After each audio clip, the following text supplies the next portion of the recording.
Welcome to our webinar. I'm Kurt Schmidt. I'm the founder of Schmidt Consulting, and I'm an agency coach. I coach a lot of agencies on everything from operations to sales. And Tom, tell us about who you are and what you do. Thank you, Kurt. I am Tom O'Neill. I'm the CEO founder of Parallax. Before Parallax, I spent 14 years, a lot of those years with you, Kurt, helping build a company called Nerdery. And Nerdery is a professional services firm that built custom software. And when I left my post in 2017 to build Parallax, we had grown to about 500 people and nearly 85 million in annual sales. And so proud of the great people that did that, and was so grateful to be a part of that. But really, one of the biggest things that I learned while building that company was that the supply and demand curve is really one of the hardest parts about running a business like that, like a consultancy, a digital agency. It always feels like you either got too much work and not enough people to do it. And then next week, before you know it, oh my gosh, we're out of work. We have people on the bench. And that roller coaster, that sine wave, that lack of predictability in the business is something I aim to fix people too. So And that's it's real. Heck yeah. It's real. If you could feel it in your bones. Tom, tell us why we're here today. What are we talking about? Okay, we're talking about RevOps, and that means I should probably switch to the agenda slide. So first, just like a super brief introduction of what RevOps is.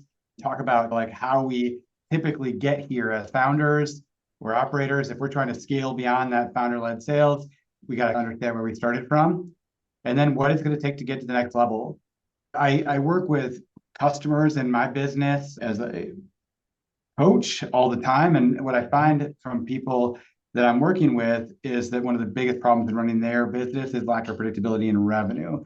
And what that means is they don't know if they're going to have enough work for everyone to do, to pay the bills, to hire more people, to do those things. And they seem to be surprised frequently whether or not the revenue that they had expected comes in. And that could be on a positive side, doing more than they thought, or on a negative side, not having as much. Yep. That's what we're going to talk about. Yeah, that's great. Yeah, I think a lot of people maybe misinterpret what RevOps can be. So can you give us a little brief introduction into what it is, Tom? Love it. Love it. Tee it up. Perfect. So yeah, I think that honestly, I think RevOps is a big buzzword. Yeah, it's a little clickbaity to get people to join this. And so I'm stoked there was like 160 people that registered. Achievement unlocked, good job marketing, saying that we're going to talk about something that's really kind of buzzwordy, RevOps. But it's really a lot more simple than I think a lot of people let on.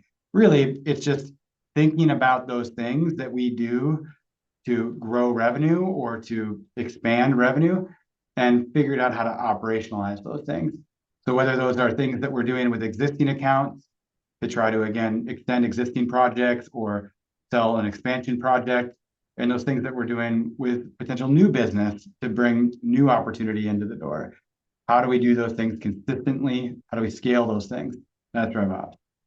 Yeah, and I find that some people get confused on what RevOps isn't, which it's not just sales enablement and it's not just marketing ops or sales ops. It's not just another word for sales ops, Tom. Absolutely. I think super common misconception is that we are spending more time just helping the sales team. But and another misconception is that it's all about implementing tools like better marketing automation tools, better resource planning or forecasting tools, better CRM, et cetera. It is about some of the technology and some of the tooling, but it's not only about that. And it's people say it's only for big, huge companies or only for SaaS companies, or that's not true. I think any organization can stand to be more consistent on some of these things and more strategic about some of these things. We'll talk about what those are. It's also not like a quick fix for your revenue problem. If you're out of work and you're panicked, you know what to do. Just do that. If you want to avoid being out of work and panicked in the future, if you want to have predictable growth, this is something that we can develop some good habits that will get us there. But it's not the quick fix. It's not the silver bullet. Yeah. So let's get into business then. So let's talk about like how we are going to take that strategic approach to get the teams working together and with a unified approach towards having more predictability in our revenue. If that means growth, great. If that means more sustainability, great. but the predictability part is what's most important. Right.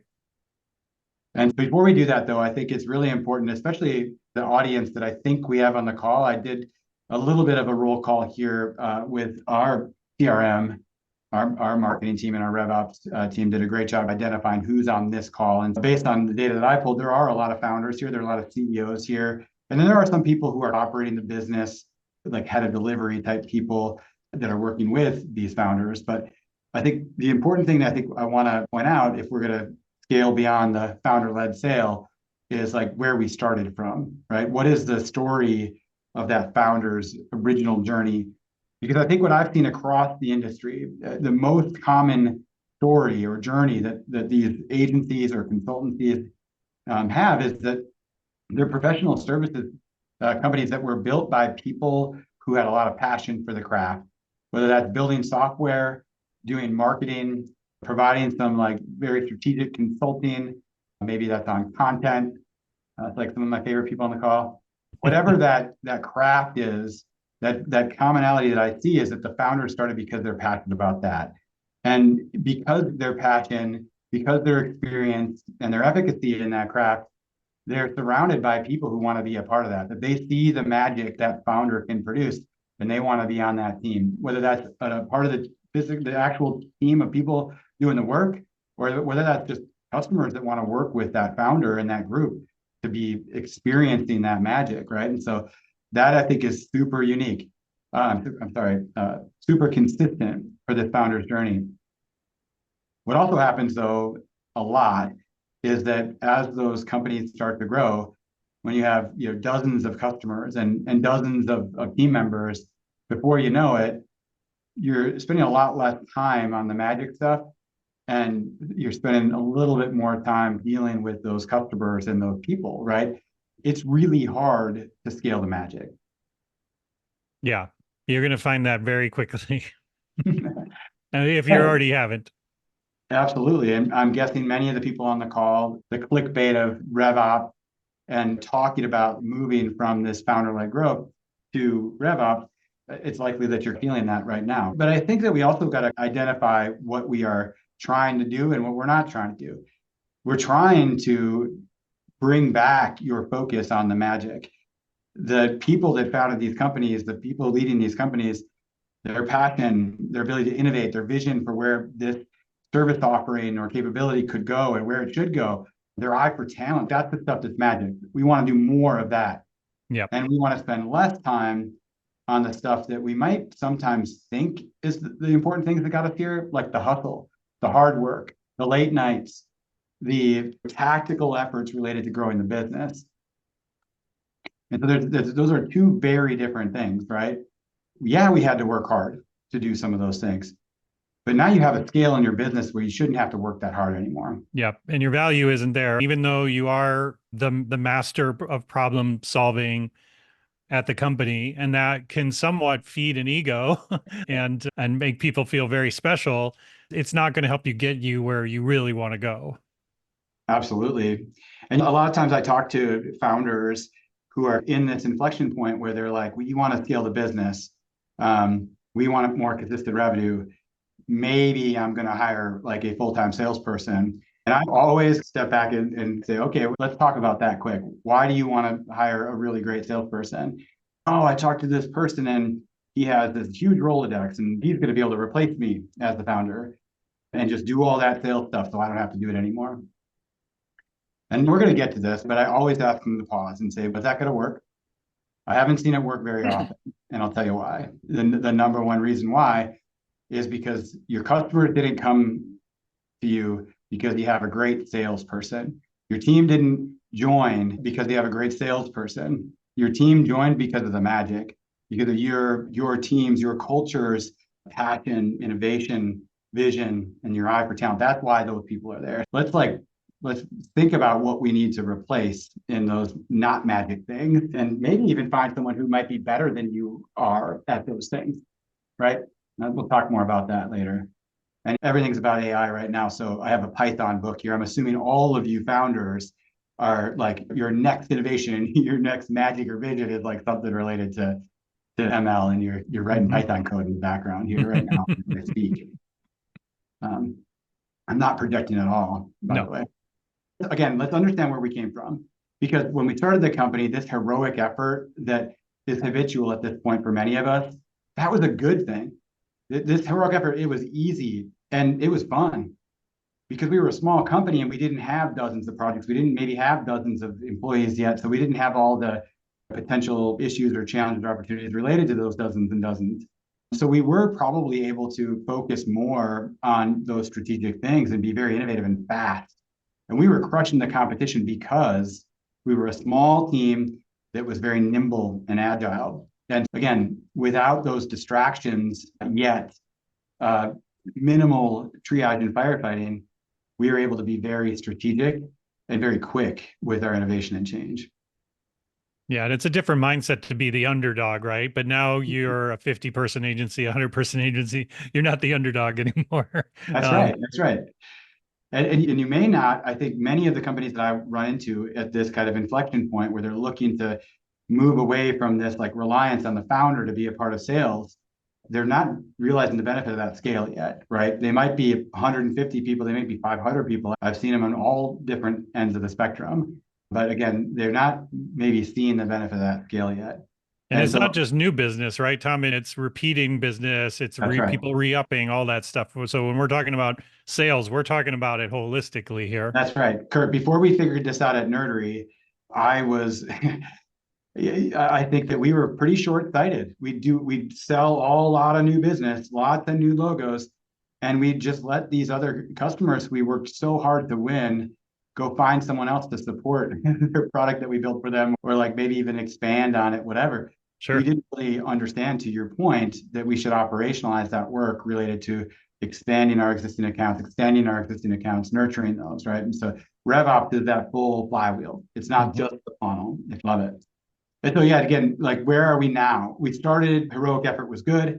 And today, those habits that got us here are not the same habits that are going to get us to the next level. That heroic effort habit has led a lot of those founders and us to be in this environment where the best 40 hours of our week are not spent on that strategic work. They're not spent on innovation and like defining new service offerings or understanding where the market's going or hiring great talent. It's triage. It's this firefighting that we're going to do based on things that we didn't expect happening. Yeah, and you'll show this later, I'm sure, Tom. But again, we're not talking about a light switch change. This is something that will take a little bit of time, right?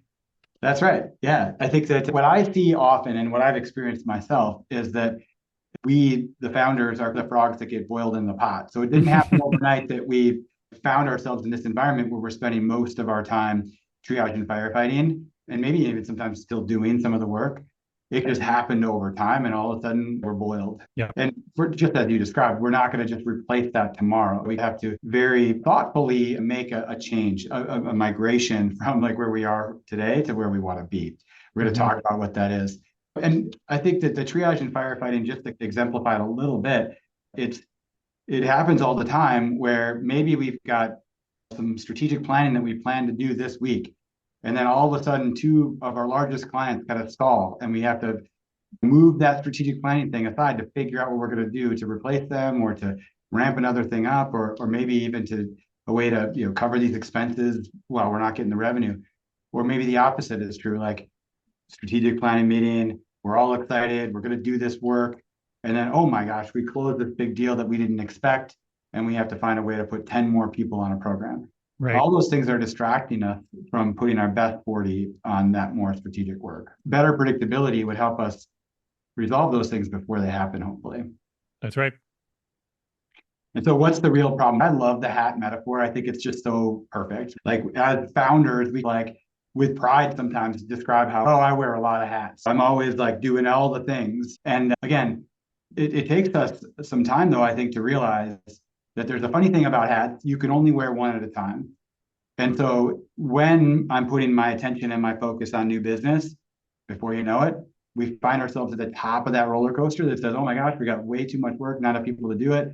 Let's figure out how to apply the effort related to getting that done. That might be putting on the HR recruiting hat. That might be like doing some resource planning hat as a founder or CEO. That might be even doing some of the work yourself, right?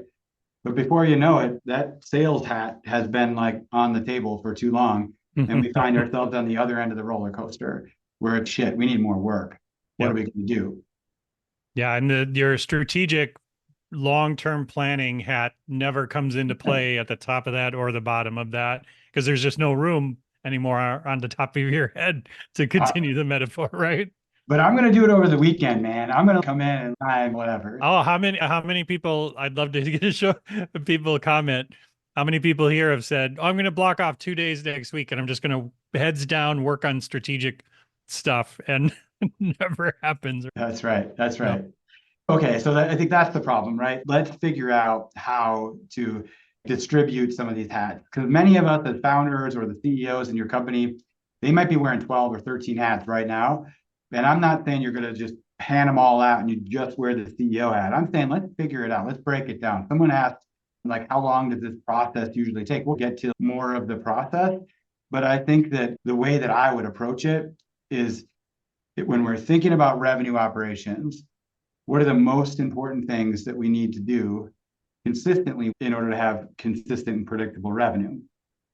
I'll say it one more time. What are the most important things that we need to do consistently well to have more predictable revenue? And so Kurt keeps reminding me to say, like, part of that starts with the business that we already have. What are we Yes. doing to nurture and care and feed those accounts that are already our great customers? So those might be things like monthly or quarterly business reviews. Those might be things where we're doing capabilities, pitches to Mhm. other parts of the business, the organization. There are like kind of account strategy things. There's an account strategy hat maybe that we need to identify and distribute, Yep. right? That's On right. the other end, it might be very simple. There's a thought leadership that we should be doing more consistently to have more consistent leads. A lot of my friends in the professional services industry, they're like, hey, Tom, you're running a SaaS company now. You don't know anything about how to sell services. Like services is all relationship based. And I bite my tongue and I don't remind them that I grew up in the services industry and figured out how to operationalize sales to the point where we were very predictable in our growth Yeah.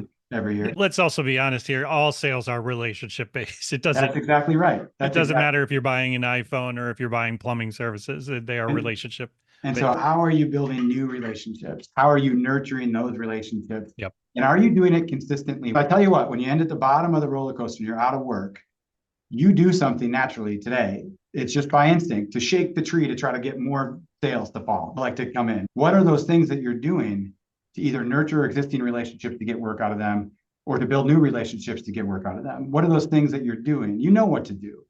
Let's see if we can like those tactical and hustle Let's things. operationalize them. Let's see if we can scale that. So let's do that. All right, Kurt, we gotta probably move on. I like this slide's Yep. it's like one of my favorites. I'm gonna skip this one because we're a little behind. Yeah. Um, So first steps are what, Tom, here? Distribute hats, right? Distribute hat. I loved the little research I got to do to find fun hat pictures. But yeah, if we're gonna focus, if we're gonna take a few of these hats and distribute them, I think the first thing that we have to really understand is that what are the parts of the revenue operation that we need to do more consistently. And so again, maybe a very simple example here is let's say, like trying to build new relationships through LinkedIn. If a good founder, when they're starting the business, that might be a big part of their strategy, right? Is that they're once or twice a week sending out a bunch of messages through LinkedIn to try to build new relationships where people might build the product, right? So do you need like this rainmaker, amazing salesperson with a huge Rolodex to come in and do that? No, you don't. You got to identify that this is something we want to do consistently. Name it with a role, maybe prospecting person or prospector, and then describe what they're responsible for, posting to LinkedIn a few times a week, asking people to invite them to LinkedIn, whatever, and then identify what cadence you want them to do it, what good looks like, what's the measurement, how are we going to measure it, and you can hold them accountable to it, right? Yeah.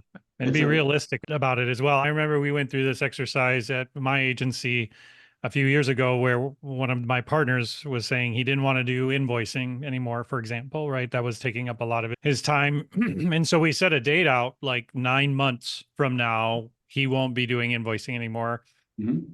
And we worked backwards on identifying a project manager or somebody in head of delivery that could take on that role. And he could spend some time shadowing with that person over time to start taking over those activities to allow to free him up for the magic. Absolutely. So it's not even Absolutely. just, it can be very sensitive things, not just marketing stuff, right? Absolutely. 100%. Yeah. And I think that, so again, like first define those roles. And we're not thinking job descriptions. We're not titles here. Like we don't necessarily have to have a person that does this thing as their sole job.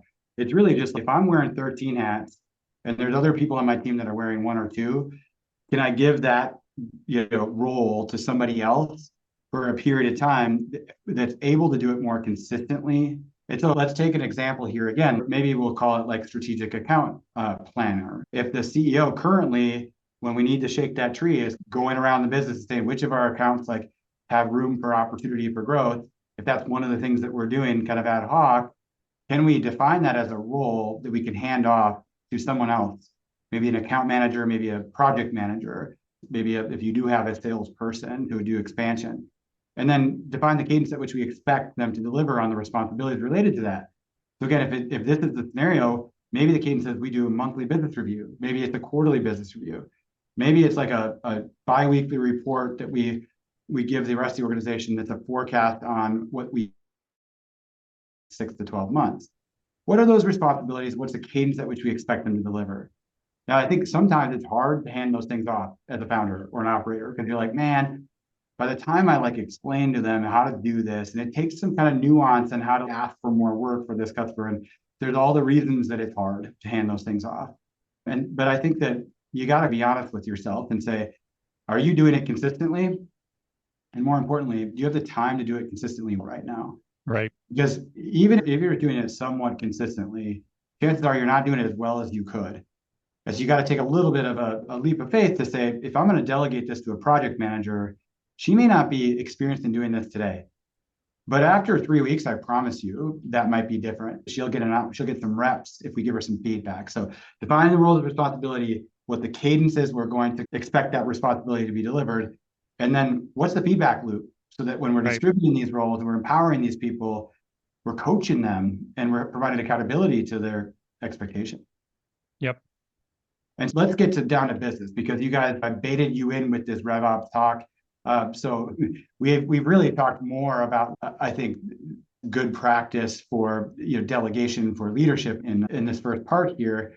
But related to RevOps, I think this is one of the most critical things in a business that is professional services. That sine wave that we talk about, that roller coaster, is just so common. Everybody feels that I talk to, right?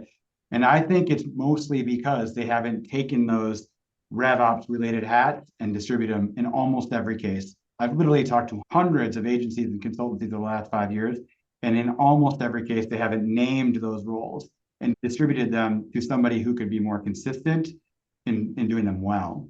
And to your point, Tom, it's not just a new job description, it's a responsibility, right? Mm-hmm. Absolutely. And so I took some time with my team last week to put together some examples of what those hats, those roles might be.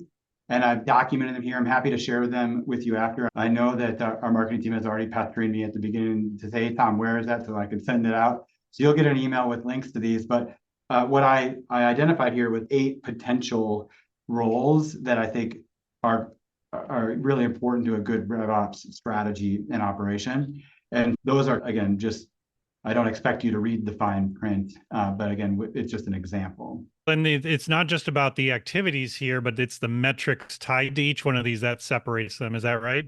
That's absolutely right. Yeah. And I do have that on the next slide. No, but I'll speak to that really quick. So for an example, a lot of the founders that I've talked to over the years, and sometimes their teams will identify this, that founder is really good potentially. Let's say you're a web development shop. That founder is really good at like selling web development projects. In fact, she might be really good at giving like a high level architecture, at estimating the price, thinking about what kind of roles would be on that. And certainly at the early days, like that was their process, that not only would she find this new opportunity, this new relationship, she would articulate how we'd approach their problem, how we'd build their web app or whatever, in the form of a proposal and all those things. And I think the question we'd have to ask is, again, as the business scales, is she doing that consistently? Is she close enough to the business anymore to see like how we're able to improve our processes to be more consistent or more efficient? Maybe it won't take as much time to do certain things.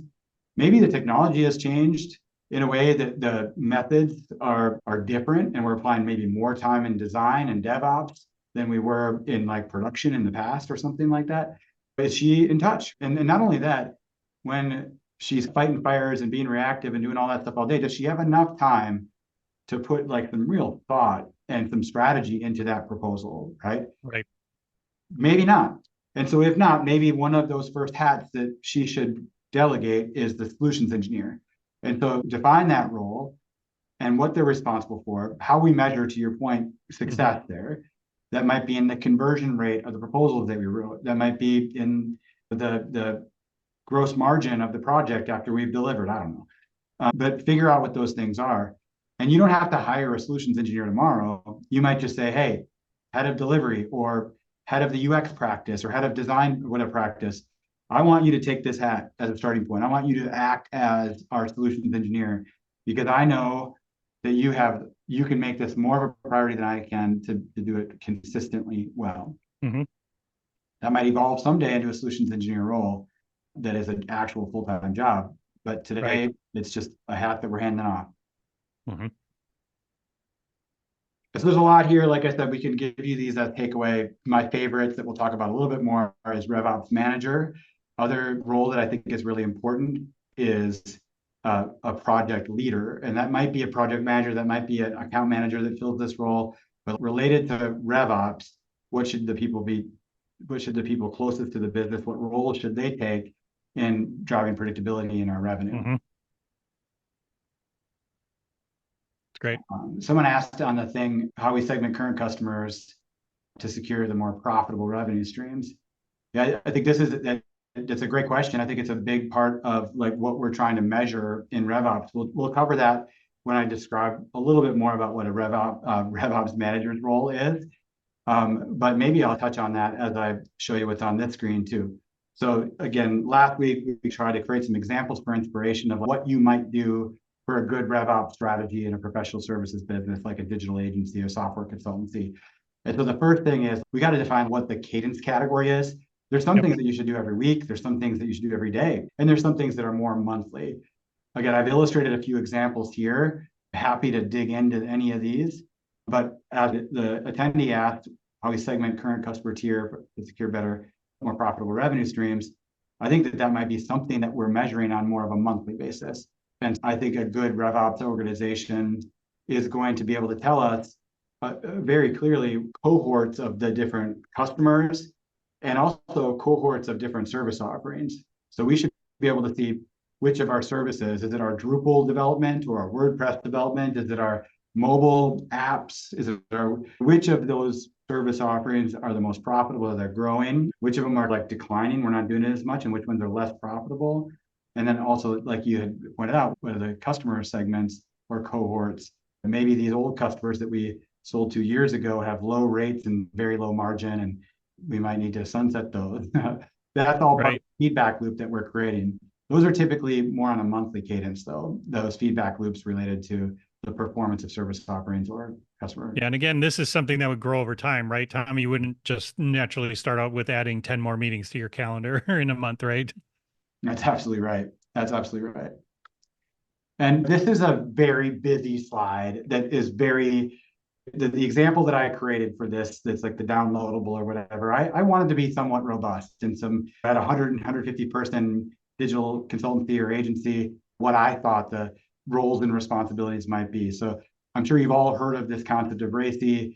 I don't know that you need to go into that detail of including informed or whatever, but the idea is, my co-founder Dave always likes to say that when we're starting off, before some processes are very well defined, before roles and responsibilities are clear, it's very common that we have people on the team that want to win.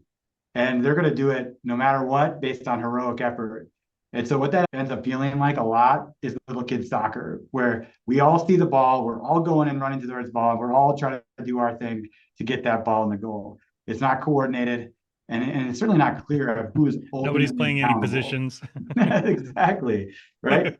And a big part of divvying up these hats that the founder is wearing or that those leaders are wearing is like more clearly defining, to your point, who's on defense, who's on offense, who's in the goal, and how those different roles work together.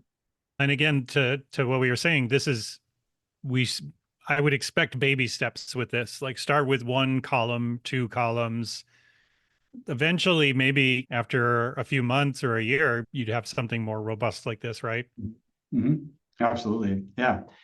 I'm monitoring the questions here, and there's something I'm going to try to layer into this next conversation. I will say that I think all of you should get an Emily. Em here is one of my favorite employees at Parallax. Before we had Em, we didn't know what to measure. We didn't know how to measure it, and we certainly didn't have the aligned systems and processes so that information was surfaced on a regular frequency. And Emily here is our, I think, director of RevOps is her title. And so what she is doing is she's working with our delivery teams to get the data out of their systems and the forecasts they've created, the performance data based on past work.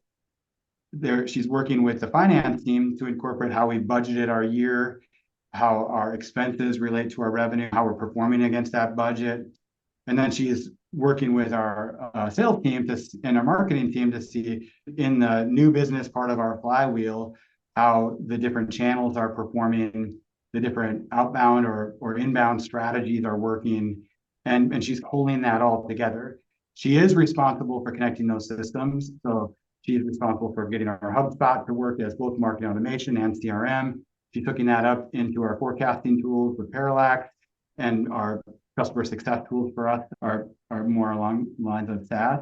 But in a professional services business, a person like Em would do that. We do create these systems and processes so that we have a real-time look into where the business has gone and where it's going, with a heavy emphasis on where it's going. And we want to look backwards to inform how we'll approach the future, but really, we know what to do if we can predict what's coming. And as long as we have the time and the focus and the attention, it's a lot easier. So much of the RevOps manager's job is to create that regular cadence of data and apply some interpretation to that as well. Yeah, you need those people because again, like this is we talked about it earlier. This is sales on relationships. We have relationships with our employees. It's all about relationships in businesses, and having that person that can be that translator, that interpreter, that adding the context to the data is so crucial. Absolutely. So I think that people are asking what to measure and how to measure it. I think that one of the first things that I'd start if I had somebody who could wear that RevOps manager role hat is thinking about revenue attribution. And so putting together a system where we can measure where the revenue is coming from. And so that means, as we discussed, the revenue based on the work that we've already sold our existing customers, and maybe segmenting that revenue based on like the cohort to understand which ones are performing better than others, whether that's the cohort of customer, the cohort of service offering. That might be also the source of revenue. Did we get it from inbound? Did we get it from a referral? Did we get it from outbound?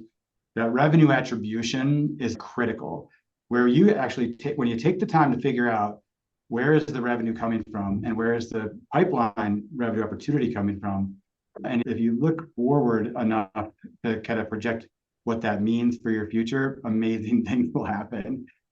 In real practical world, what I've seen work well at Nerdery and in my past life, and I've seen work on other digital agencies and consultancies, is we have a regular cadence when we're looking at the performance of our existing customer revenue expansion, extension, and then the performance of the sales marketing channels. When we're measuring like what the conversion rate is based on that marketing channel, what the profitability rate is on the channel or the strategy. And so this marketing and sales and delivery like life cycle is something that we're measuring at every step of the way.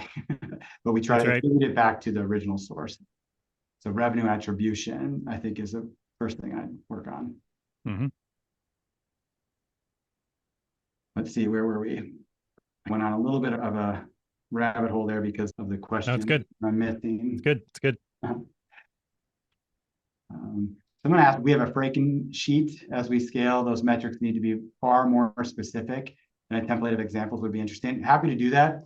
We have a few templates that we could provide links to after this. One of them is like an OKR template. So not sure if you're familiar with the OKR framework, but it stands for objective and key results. Made famous by John Doerr of Google, but I think originally from Intel. It's just a goal setting framework that we could share for some of this stuff. Where was I? Yeah, and one thing I want to bring up that kind of ties into a couple of the questions here, Tom, is that sometimes you won't know the exact number to measure. You might just have to put something down and see and test it, because there was many times at my agency where we weren't exactly sure what this customer segment's value was. So we just guessed and we put a number down and we tracked it. And then we found out later, yeah, actually, that's not the right number we should be tracking. It should be this. And so it is a bit of a process with some of these metrics that you'll find out over time. That's right. Yeah, I love that. I think that one of the things that Emily does, our RevOps manager, every single week, she sends our CFO, our head of sales, me, and our head of delivery a report. This is a slide deck with 29 slides. And she puts a ton of work into preparing this deck. And the insights in that deck include a lot of the things that we've been talking about. But in addition to that deck, she sends it 2 days early, and she says, go ahead and pre-read this before our meeting that we have on Thursday. And with that note, she has 4 or 5 bullets of the things that she wants to cover. And she brings like a really great perspective on the data that she produced on the 29 slides. And she brings an opinion on what we need to focus on. And that's super important to think about, because she has the time and the attention, first of all, to put those 29 slides together. It takes a lot of work. And then on top of that, she's able to think through all those things and say, okay, Tom doesn't have time to read and digest this to the level that I do every week. So I'm going to surface the things that I think that he and the head of sales needs to know, and where we need to provide some strategy or some action, right? But in order to produce those 29 slides and do it weekly without having to cobble together that Franken sheet, a big part of that is that Emily has also helped people in the resource planning part of the business, in the sales part of the business, in the project planning part of the business, even in finance.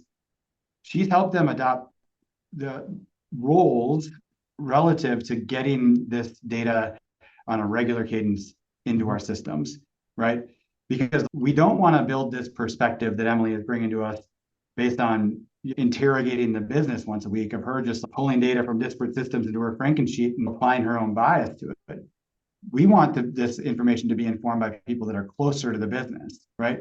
Those project managers who know the temperature of the customer right now. The salespeople who they know that the CRM says that it's going to close next week, but I could really adjust it to 2 weeks out because I learned something new. Those people closest to the business have the knowledge of what's going to make us much more accurate in our data and our projection. And so a big part of M's job is to help us define those roles and the responsibilities that keep this flywheel going, that inform our integrated system so that they're not that Franken sheet that's fragile and stale.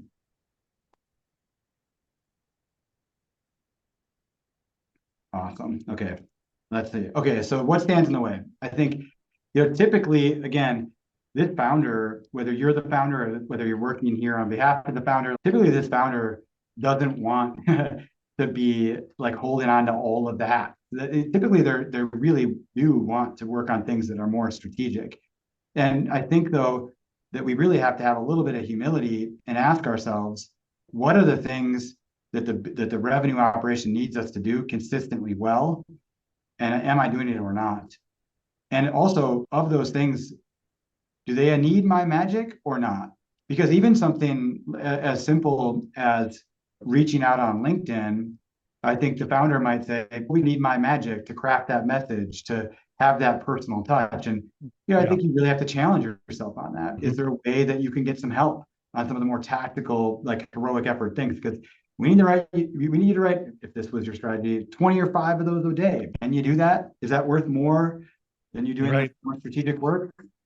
Probably Right. not. Or even things like estimating, where I've seen so many founders are like, oh, I've got to see those estimates, or I've got to see every invoice before it goes out. And because for some reason, they're the only ones that can make sure it's in line with stuff. And Yeah. Or even if it's too much work to get the delivery team, they should be working on other stuff to do the, I'm just going to do it. There's an opportunity cost there, right? yeah. Are you doing it consistently? What happens if a big fire starts and you have to go solve some employee or customer problem? Do you put off that proposal for 2, 3 days and lose momentum in the deal? Oh, Do you I've take absolutely been break, a part of those for right? sure. And so again, what really stands in the way of building a strong operation that's going to transfer this culture of founder-led sales to something that's a really good RevOps strategy, it's really the devil's in the details. So we have to start small, and we have to do like maybe 1 or 2 roles at a time. But more than that, honestly, it's like having that humility to really inventory where you are and say, am I doing a great job on these things consistently? Am I learning and getting better? Do I really love doing these things, or I'm doing it because I feel like that's the hustle that got me here? Yep.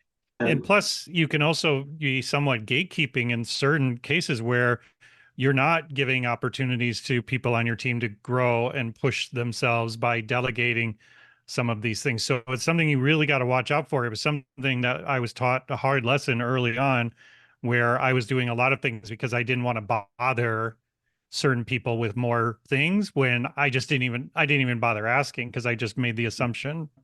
absolutely. And remember, like we started this company, we enjoyed being that hero, right? That was what made us great. I think that we didn't realize, though, that we were that frog that was being boiled over time. And what was good for the business, that heroic effort at the beginning, has now become hurtful. Those habits that got us here are not the habits that are going to get us to the next level. And part of the thing that we need to do as founders is really inventory that and understand that first and say, where am I now? How much of my time is in that triage work and that firefighting work, or maybe even Right. doing some of the work myself, running a project or whatever. And how much am I really doing in the vision, innovation, in some of those more strategic things that my team all came here for? They came for that magic, right? They want to be a part of that magic. Our best customers came for the magic. And taking that inventory of your before, and then also like before you even do anything, before you change the hats, like writing down what the future looks like, having a vision for, if we develop this RevOps strategy, if I can delegate some of these roles and responsibilities and bring some more cadence of consistency to them, what could I do? How much time could I spend on vision, innovation, strategy for the business? And what does that look like? What does that feel like? And I really personally, in my years, I've read a few books about business transformation. I know that's like a buzzword in itself, but one of the things I picked up on that journey was this idea of a change story. And so writing it down, articulating it on a piece of paper, one sheet, to say, where am I today? Where do I want to go? And how am I going to get there? Just saying it out loud and writing it down, I think, is like the first step of Yeah. that journey for change. And it starts with you, right, Tom? This isn't something where you want to pull in all your leadership team and start having this discussion, right? Yeah, absolutely. I think that for me personally, I use this spreadsheet that I'm happy to share. And once a quarter, I do for myself uh, like an inventory of where I've been spending my time. So I look at my calendar and my timesheet and I say, of these categories of things that a CEO of a company like Parallax should be doing, what am I doing? Where am I actually spending time? And then the next step is I evaluate, like, given the current state of the business, what are those things that I'm doing well consistently? What do I love doing? What am I good at doing? And yeah, what is the efficacy of that effort? And usually what I find in this little spreadsheet is that I'm putting, in some cases, an outside effort into things that I think the business really needs that I'm not that good at Yeah. and I don't enjoy doing, in some cases. And I can actually like really easily identify those hats that I can hand off, right? Someone asked earlier in the Q&A, like, what if you don't have people on the team that think they can take on more work? I Right. think a big part of this journey for me when I do this analysis once a quarter is like being honest of what hats we just got to hang up on the wall for a while. Hmm. Because if I'm not doing it consistently well and I can't hand it off, why am I wasting time doing it at all? Because the business may not need it that bad as I think it does if I'm not doing it consistently well and we're still doing okay. And so part of that process of evaluating where you are is being honest that you don't have 60 hours. You have 40 good hours, and you could put in more effort beyond that, but where what are you spending your time on in your best 40, in your first 40, right? That's what I try to get myself and my team to think about. Just as you said, it usually starts with that leader who's trying to like, yeah, create this change and having that personal insight to say, where do I need to be? What can I do better? And the humility to admit that you're not doing everything well and bringing that to the team and asking for help, right? Yeah, I think that's key, right? Because then after you do that work and you show up with the team, you're showing up with some vulnerability. It's creating a safe place for other people to say, I'm not good at this and I'm doing this. And you can really have a broader impact on the communication with the rest of the leaders in your organization, right? That's right. Yep, absolutely. And so again, inventory where you are, write your change story, and then get to work on handing out the hats. Again, we Right. have artifacts for all of this that we will be happy to share, email you after this meeting. I think we're planning to send it out first thing tomorrow morning, where we've defined what typical roles are. I have a list of typical OKRs. I have an org chart. I have all kinds of stuff that we could share with you to inspire this. But again, your mileage may vary. It's really about that journey of discovery of if I don't want the roller coaster of revenue, if I want predictability of the revenue, what are those hats that we need to make sure that are being worn consistently and how and you got to admit to yourself as a founder you can't wear all of them. It's just not Yeah. possible. And it's a funny Yeah, thing and somebody brought up about how granular do you go with some of these things, Tom? I think again, just like we were saying, you want to start small and build your way up because the only reason to go super granular is if there's lots more questions about the data, right? Is it accurate? Where's the data? Is the reporting actually accurate? Is it That's Mhm. when you want to get more granular. When else should I get more granular with some of this data, do you think, Tom? I think that I'm really proud of what M has stood up for us, but it took a year to get the 29 slide deck with a lot of different data points that we're evaluating every week, right? And it also took her some time to understand our business and what are the different levers that we should pull. It took a Mhm. lot of time for us to divvy out those hats to the customer success team to say, here's how you create input to this system. Here's how this system talks to that system. So for over a year, we've been working on this and we're pretty dialed in. At Nerdery, it took us 3 or 4 years to get good at this. So I'd say your fidelity of the data is dependent on your feedback loop and your coaching of where you're starting.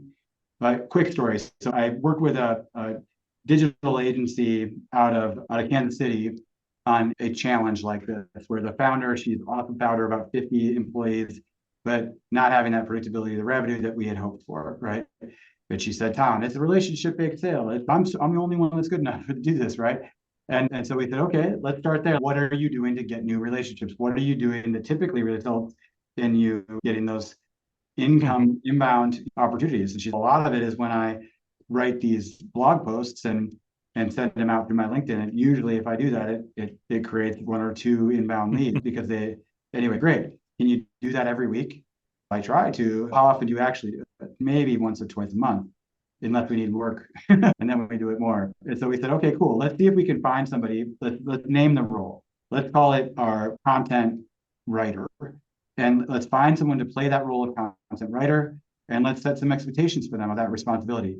That once a week, they're supposed to interview you, this woman, and get inspired to write a blog post that you would write on your own. And then they'll write that blog post. They'll play it back to you for review to it's in your own words and then post it on your behalf and even do your LinkedIn for you. And they're like, oh my gosh, I don't know if they're going to be able to do it in my voice or as well as I can. I'm like, yeah, the first 3 weeks, probably not. The Yeah, first three right. iterations, there's going to be a lot of coaching and correction. But I Yep. tell you what, after 3 weeks, you're going to be like, holy crap, that writer's getting pretty good.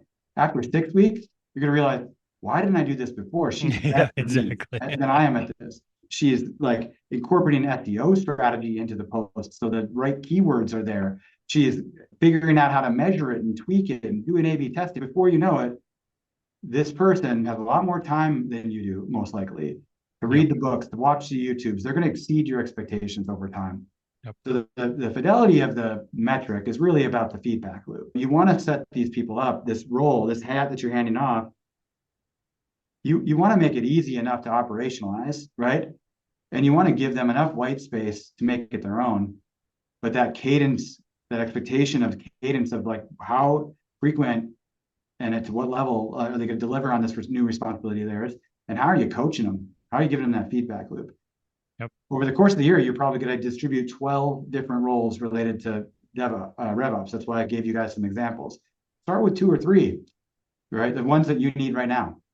And then, I don't know, that will help you determine what the level of measurement is. Great. All right, we got 1 minute left. All the time in the world for questions. We've been Yeah. answering as we go, though. We've been answering as we've been going. I love somebody added that it's important. It's a team effort. So yeah, it's That's not just right. up to the founder to just take that hill. Let's all design the hill together. Yeah, shameless plug on the slide here, but I think it also represents how we think about this. The reason that we built Parallax is because there wasn't another product out there that really was designed to create that collaboration across delivery, No. sales, marketing, finance, right? It is absolutely a team sport. If we're going to distribute these things, we need that flywheel, we need that feedback loop because we're all engaged, right? Yep. Cool. I hope that was helpful. I know that there's some more questions about like specific measurables, and see if we can hopefully cover that on some of the handouts that we send you. Specifically, I know that the OKR one might be helpful for you, but yeah. Otherwise, reach out. You can connect with me or Tom on LinkedIn, and we'd be happy to have one-on-one discussions about any of this. Absolutely. Love telling stories and sharing what I've learned. Yeah. Kurt's, me too. Kurt is the best. You should definitely check out Kurt's podcast. It's amazing. No, thanks, Tom. And yeah, obviously this dude has a wealth of knowledge that is amazing. I appreciate that. Thank you. All righty. Cool. All right. Well, thanks everyone. Appreciate you taking the time today. And like I said, reach out with any questions. All righty. Bye-bye.